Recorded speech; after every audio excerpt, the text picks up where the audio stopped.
welcome back to the Sans Bricks. My name is Jevin, and today is Star Wars Day.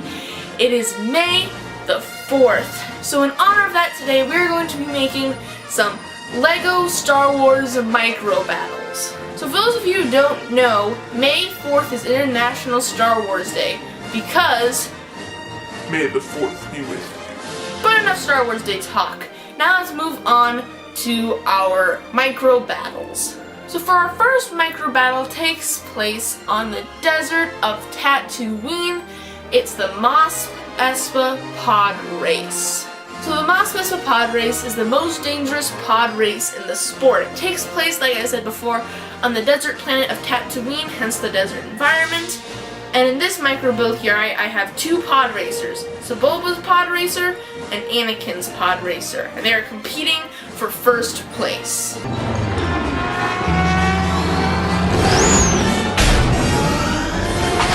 Now let's actually take a look at each build separate. So here we have Anakins Podracer, and in the front you can see we have the dual Raison Ulzer 620C turbine engines. And from there, actually, we can see the energy coupling. It's just a 1x1 round stud, but flat on the top. And then those engines then are connected to these cores, which are actually just minifigure small staff pieces, which then are connected to these clips here. And then those clips are each attached to the 1x1 brick with the double connector on the front. And then in the very back we have this silver 1x1 plate with the arrow at the back. So now moving on to Sebulba's Podracer, you can see in the front we have the two Collar Pondrat Plug F Mammoth Split X engines connected by a power coupling, which in this case is actually three pink 1x1 studs. And then, moving on from the engines, again we have those cords, then hook onto clips, and then hook onto yet another 1x1 plate with the double connector on the front. And then on top of that we just have this sloped 1x2 brick. And I am very pleased in how these two pod racers turned out. They both are extremely accurate to the movie and look really cool in micro build. So now, moving away from episode 1, we now move on to episode 2. So, and this micro battle takes place over the busy city of Coruscant, so I didn't actually build a scene for this, instead I only built the vehicles. This scene is the speeder chase over Coruscant, complete with 2 speeders.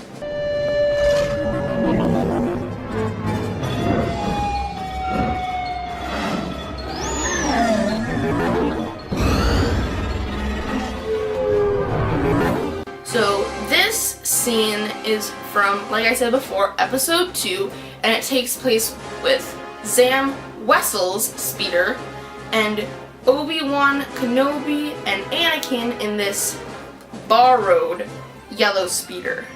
So now let's take a look at these speeders separately. So starting off with Zam Wesell's Coro 2 Exodrive Air Speeder, we see that these are actually built like this, and then these two little wing sides that give it that viper shape. Then those attach here, and those are connected by yet again another 1x1 with that double connector in the front. Then following that back here, you see we have the transparent sloped brick, and that is for the cockpit. And then we just have this nice green sloped brick in the back.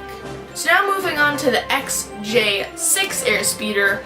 This one is actually a little bit smaller than Zam Wesell's, however it can seat more people. So it can fit 2 people in this area back here, but in the front you can see this brick here kind of represents the 2 turbo motors that actually power the speeder.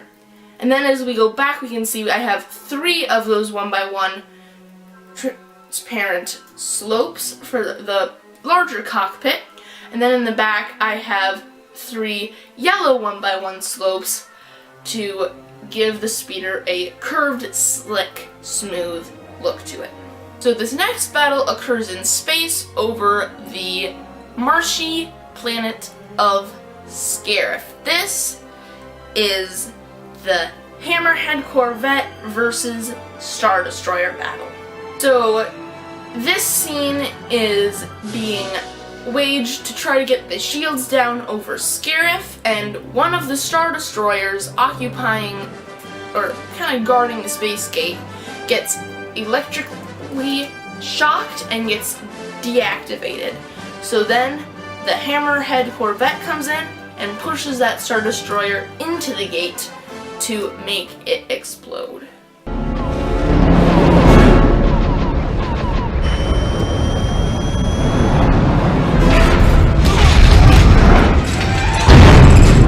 Satellite thrusters, full power!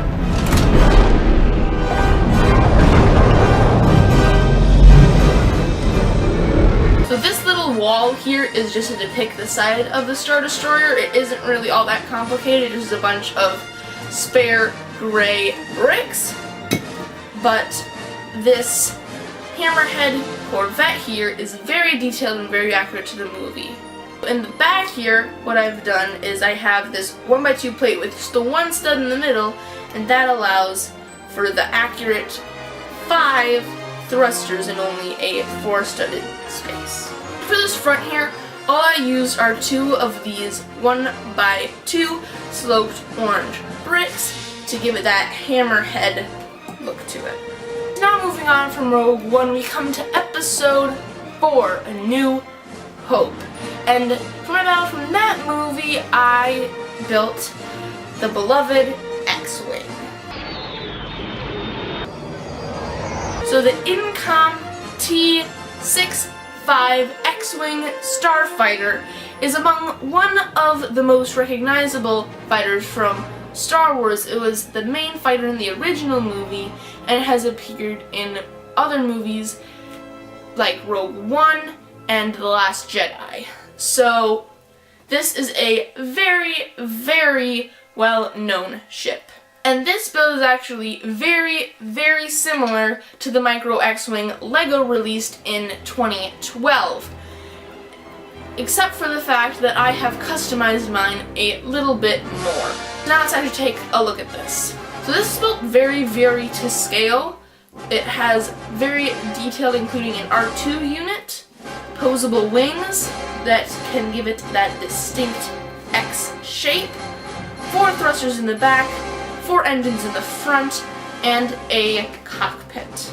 So now moving on to our final and probably coldest build, we move to the icy planet of Hoth. This build is the Snowspeeder versus the AT-AT. So complete with nearly impenetrable armor, the all-terrain armored transport, or AT-AT Walker, is very, very difficult to beat. So the rebels came up with the idea of wrapping its legs and making it trip and fall down. T-47 Airspeeder, or otherwise known as Snowspeeder, has been adapted for very cold climates and includes a grapple gun at the back so that it can wrap around that AT-AT and get it to trip. Now let's take a look at these builds separately.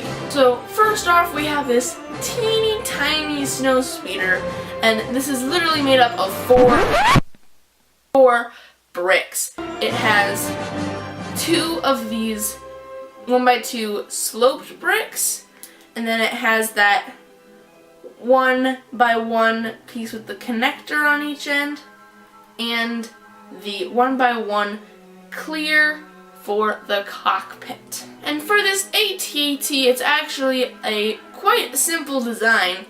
These feet here are just attached to little connectors that then go all the way up, which then attach to the main hub here. Really the only complicated part is this side view. If I take this off, you can see inside of there, and on the back of these curved sloped bricks, we just have 2 of these bricks with the 4 connectors on one side that then can And then I can put these on sideways so that it can give it that rounded exterior to it. And for this head here, for the two blasters on the side, I just have this wheel axle actually, and then these little clips just snap on and you have two blasters. Alright, and so those are our LEGO Star Wars battles. I hope you guys enjoyed this video, and if you guys did, make sure you give it a thumbs up. You guys can click one of these two videos to watch some more Santa Splix.